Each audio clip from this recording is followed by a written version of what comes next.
Convido para fazer uso da palavra como oradora inscrita a senadora Vanessa Graziotin.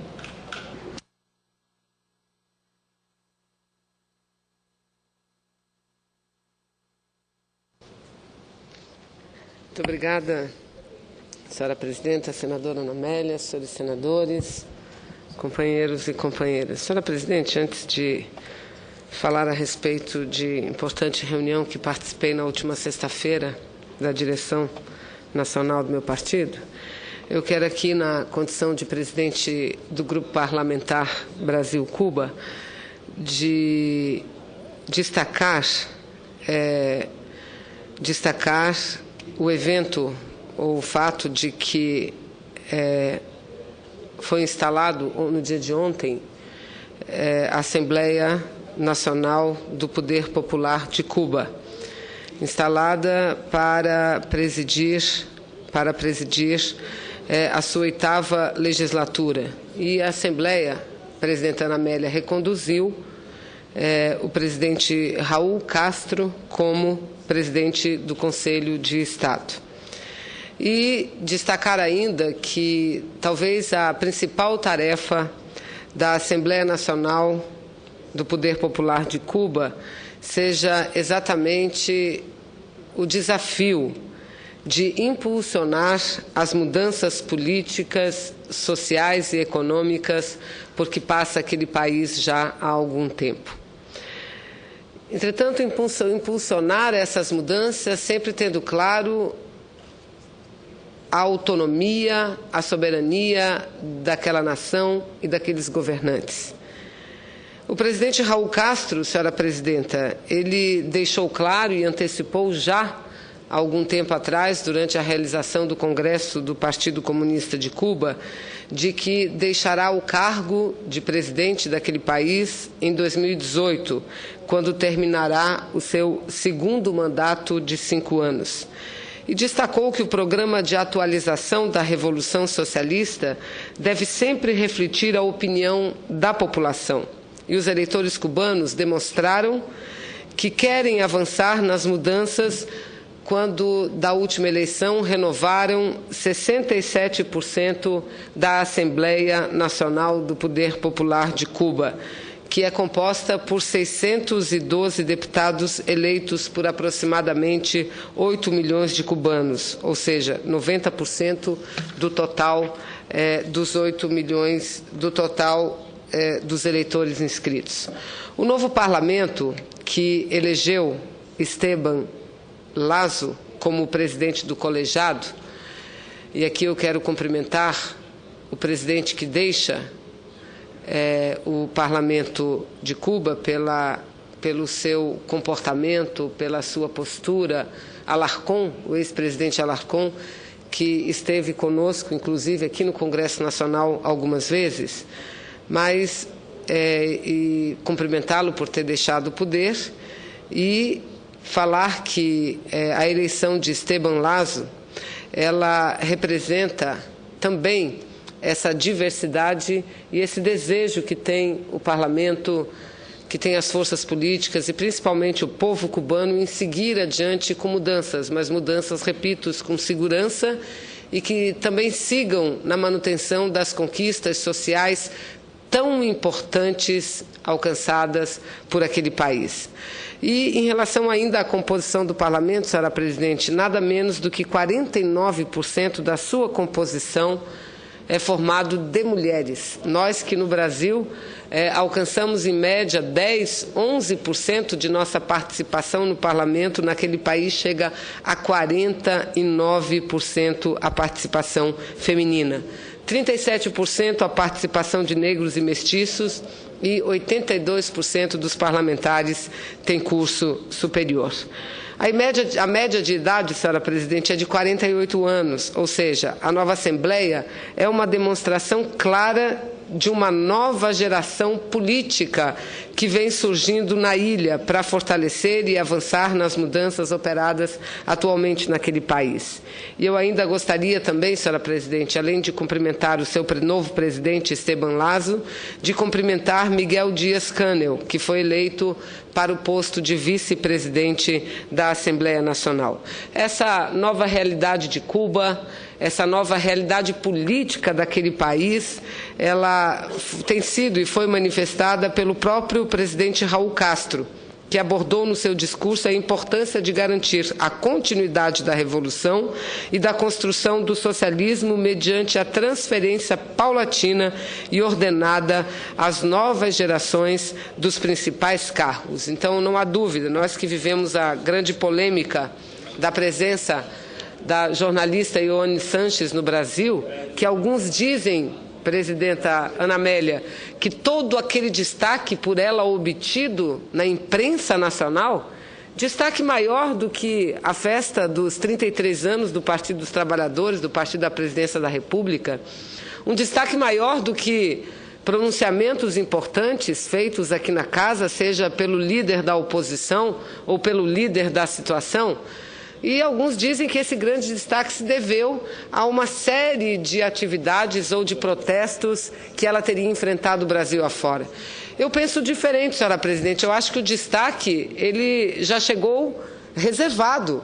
Quando da chegada desta senhora no Brasil, todo o destaque da grande imprensa já estava devidamente reservado para ela, independentemente do que viesse a acontecer.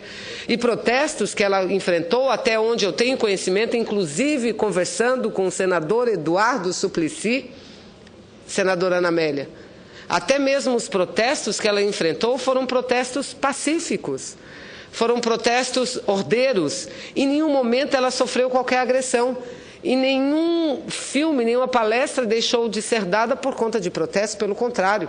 Em São Paulo, até onde eu sei, o filme deixou de ser exibido por uma decisão dos organizadores, mas não por conta dos protestos. Eu seria a primeira, senadora Ana Amélia, a subir dessa tribuna e condenar qualquer tipo de violência, caso ela tivesse acontecido contra a jornalista, que, antes de tudo, independente da sua posição política, merece, como cidadã, como ser humano de todos nós, o devido respeito. A gente que lutou a vida inteira por democracia, nós que lutamos para construir um sistema mais justo, jamais poderíamos aceitar calar. Aí muitos questionam, mas por que não veio antes ao Brasil? Por que só agora o governo cubano liberou? Porque agora estão acontecendo as mudanças políticas naquele país. E essas respostas cabem a eles e não a nós.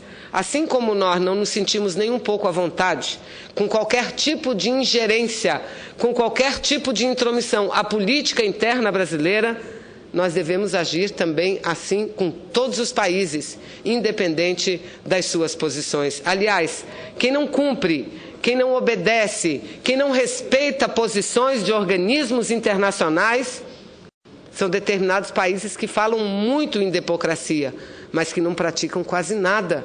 Está um exemplo de Cuba, um exemplo vivo.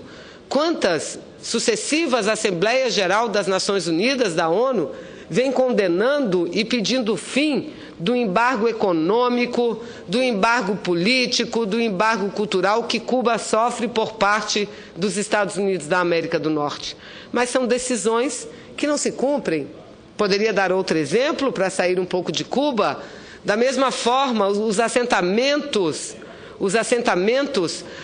do povo de Israel, orquestrado, organizado pelo governo de Israel, que também igualmente são condenados, mas que acontece, aliás, senadora Ana Amélia, há pouco conversávamos sobre alguns filmes que concorreram ao Oscar no dia de ontem, e eu me lembrei, não vi, mas verei brevemente, um documentário de longa-metragem que concorreu entre os documentários estrangeiros, e ele chama 5 Câmaras Quebradas. Eu verei esse filme, que penso ser muito importante, é a história de um palestino simples, do povo, sem qualquer envolvimento político, e que gostava muito de filmar, tinha talvez o sonho de ser um cineasta, e teve 5 câmeras quebradas. E quando ele foi assistir, ele ia assistir aos filmes que ele próprio filmava, e muitas vezes a sua vida simples, em família, ele percebeu de forma mais clara a violência que o povo dele o povo palestino sofre há muito tempo, porque é um povo que até hoje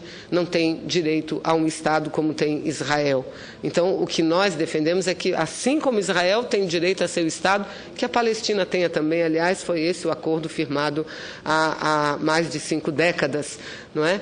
Então, eu faço questão, senhora presidenta, de fazer esse registro, um registro sobre as mudanças que vêm ocorrendo e vêm sendo operadas em Cuba, e aproveito também para fazer esses breves comentários acerca da vinda da Yohannes. Eu não sei como alguém pode ser contra qualquer protesto. Aliás, a própria vinda dela ao Brasil tem como objetivo maior, ou teve como objetivo maior, protestar contra o governo de seu país. Então, nós não podemos protestar contra os protestos que elas sofrem, porque a democracia é isso. A democracia é exatamente isso. Mas, senhora presidenta, eu, nesse metade de tempo que me resta, eu gostaria de quero aqui falar a respeito da reunião que participei na última sexta-feira na cidade de São Paulo, capital do estado de São Paulo, a reunião da Comissão Política Nacional. Comissão Política Nacional do meu partido, o Partido Comunista do Brasil, que debateu o 13º Congresso que nós deveremos realizar nesse mês de novembro próximo deste ano de 2013. Realizaremos o nosso 13º Congresso. E como não estamos em um ano eleitoral, o objetivo maior do nosso Congresso é fazer uma atualização do quadro político, uma atualização das nossas posições, das nossas ideias, e assim seguir com segurança fazendo política nesse país, a boa política, a política que muitos dos jovens brasileiros e muito da população brasileira entende como não sendo algo nobre. Tamanho o grau de deteriorização da política brasileira. Entretanto, é exatamente pela política que tudo acontece, não só em nosso país, no Brasil, mas no mundo inteiro. São decisões políticas que dão rumo, não a uma nação, mas exatamente à vida de todas as pessoas, porque as nossas vidas dependem de decisões políticas. Agora há pouco ouvíamos o senador Figueiró falar a respeito da necessidade, da importância do investimento maior por parte da Petrobras no gás no Brasil, e não só no gás, mas investimentos efetivos no Brasil. Instantes anteriores, ouvimos o senador Paim falar a respeito da luta dos trabalhadores brasileiros pela garantia, pela manutenção, pelo fortalecimento da CLT. Ou seja, são todas decisões políticas que estão ou não sendo tomadas que interferem diretamente na vida da pessoa. Então, com o objetivo de organizar o nosso 13º Congresso, iniciar a organização do nosso 13º Congresso, é que nos reunimos na última sexta-feira para prepararmos o debate inicial que ocorrerá na reunião no final do mês de março do Comitê Central do Partido Comunista do Brasil. E eu quero aqui destacar, senhora presidenta, que Renato Rabelo, que é o presidente nacional de nosso partido, iniciou nossa reunião destacando a importância desse ano de 2013. Entendemos que 2013 é um ano-chave, dizia Renato, um ano-chave que concentra fatores externos e internos, definidores de tendências e perspectivas, tendo em vista as eleições de 2014. Ou seja, sabemos que, mesmo não sendo um ano eleitoral, 2013 é um ano de início de todo o debate político acerca da sucessão de 2014. Portanto, estamos sugerindo 2 grandes temáticas para o nosso próximo Congresso em novembro desse ano. O primeiro é um balanço, não só dos últimos 4 anos, quando realizamos o nosso último congresso há 4 anos, mas um balanço dos 10 anos, principalmente, um balanço profundo, dos 10 anos do governo do ex-presidente Lula e da presidenta Dilma. E um balanço bem feito nos permitirá o estabelecimento de perspectivas para o nosso partido e das bandeiras que seguiremos defendendo Brasil afora, senhora presidente. Então, esse é o primeiro grande tema. E o segundo é um balanço do curso geopolítico, da situação da crise sistema do capitalismo desde o nosso 12º Congresso em 2009. Ou seja, nós vivemos já há alguns anos sob uma crise sistema do capitalismo internacional. que é o capitalismo mundial, que é a essência do próprio capitalismo. Primeiro, tudo começou com a crise norte-americana, com a debacle da economia norte-americana. E quando todos pensavam de uma recuperação da economia mundial a partir da economia norte-americana, vem a União Europeia e também se afunda numa profunda crise que segue até nos dias atuais. Então, entendemos esse como o segundo grande tema a debatermos em nosso Congresso. E já na avaliação inicial do desenvolvimento do país, nós temos o entendimento que a eleição do presidente Lula, a sequência de seu governo, a eleição da presidenta Dilma, a sequência de seu governo, foram, sem dúvida nenhuma, uma das maiores conquistas do povo brasileiro dos últimos tempos. E eu repito, uma das maiores conquistas do povo brasileiro dos últimos tempos. Claro que com isso eu não estou dizendo que no Brasil tudo está perfeito, que no Brasil tudo está resolvido. Obviamente que não.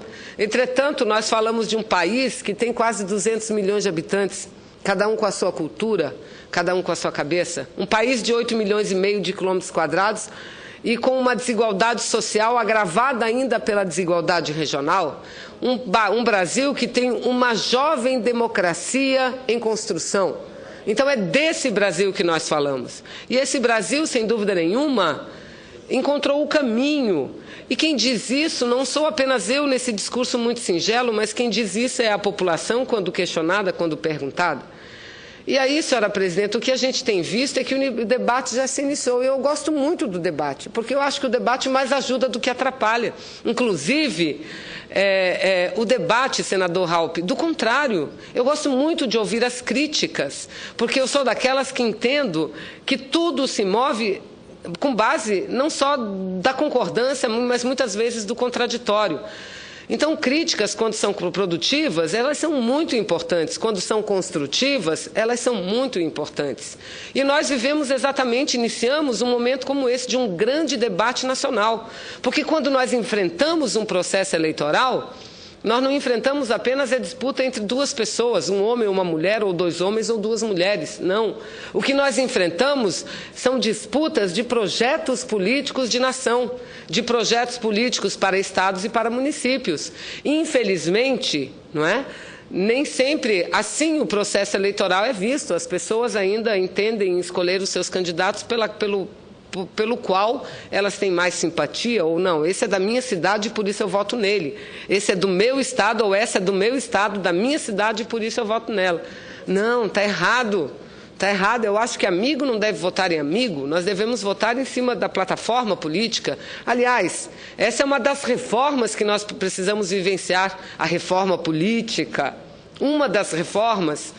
Porque a política no Brasil gravita em torno de pessoas. Os partidos políticos no Brasil não são reconhecidos nem respeitados como são mundo afora. A Vanessa, o senador Raupp, a senadora Anamélia, o senador Álvaro, o senador Paim, todos nós passamos, os nossos partidos ficam, as nossas ideias ficam. A legislatura, eu chego agora no Senado, mas fui deputada durante 3 mandatos, e uma legislatura era diferente das outras. As pessoas mudavam, mas os partidos eram os mesmos, as ideias as mesmas. Então, o que nós precisamos é isso. E quando nos aproximamos de uma eleição tão importante, o que nós precisamos debater é exatamente isso, o projeto para o Brasil. E é nesse aspecto que o nosso partido, senhora presidente, de uma forma muito firme, lúcida e madura, avalia como uma das maiores conquistas a vitória do presidente Lula, da presidenta Dilma, porque vem, de fato, operando mudanças importantes. E nós queremos mais mudanças, entendemos que cada eleição, que esse leque de forças aliadas vence, deve ser vista como o próximo grande desafio para promover novas grandes mudanças. Eu vejo o senador Raupp aqui, presidente nacional do PMDB, que esteve na festa comemorativa aos 30 anos do Partido dos Trabalhadores e aos 10 anos do partido no poder. E eu percebi, pelas matérias que li, que o PT, o Partido dos Trabalhadores, deu uma conotação um pouco diferente àquela festa, porque não era só a festa do PT, era a festa das forças aliadas.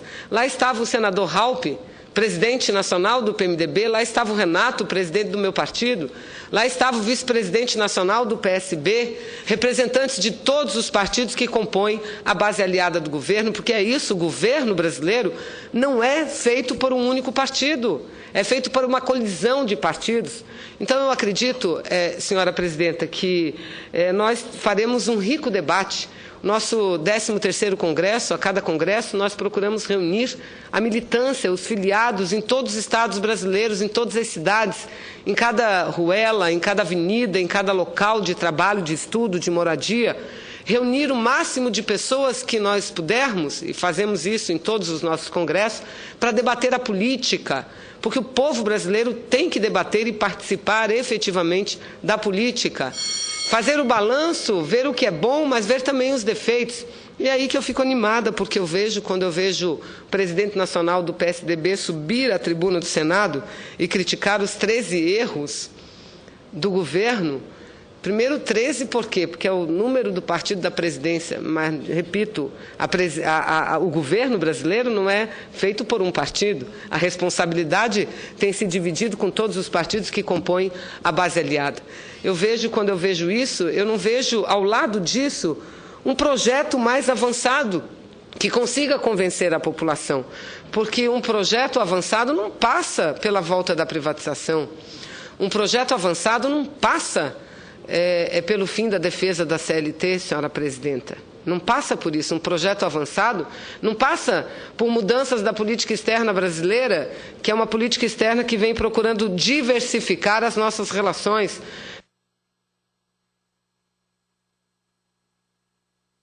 Nesse tempinho que a senhora, aliás, bastante tempo que Vossa Excelência me dá, senadora Ana Amélia, eu concluo nesse exato tempo. Aliás, eu dizia, nossas relações não devam ser só com Venezuela, com Argentina, com Uruguai, Paraguai, países do Mercosul, mas deve ser com China, com Estados Unidos, com a União Europeia, com a África. E essas foram as mudanças que nós vivemos nessa última década em nosso Brasil. É por isso que, senhora presidenta, eu fico feliz de ver que não apenas nosso partido, o PCdoB, mas o Congresso brasileiro, a sociedade brasileira deverá estar muito envolvida nesse debate.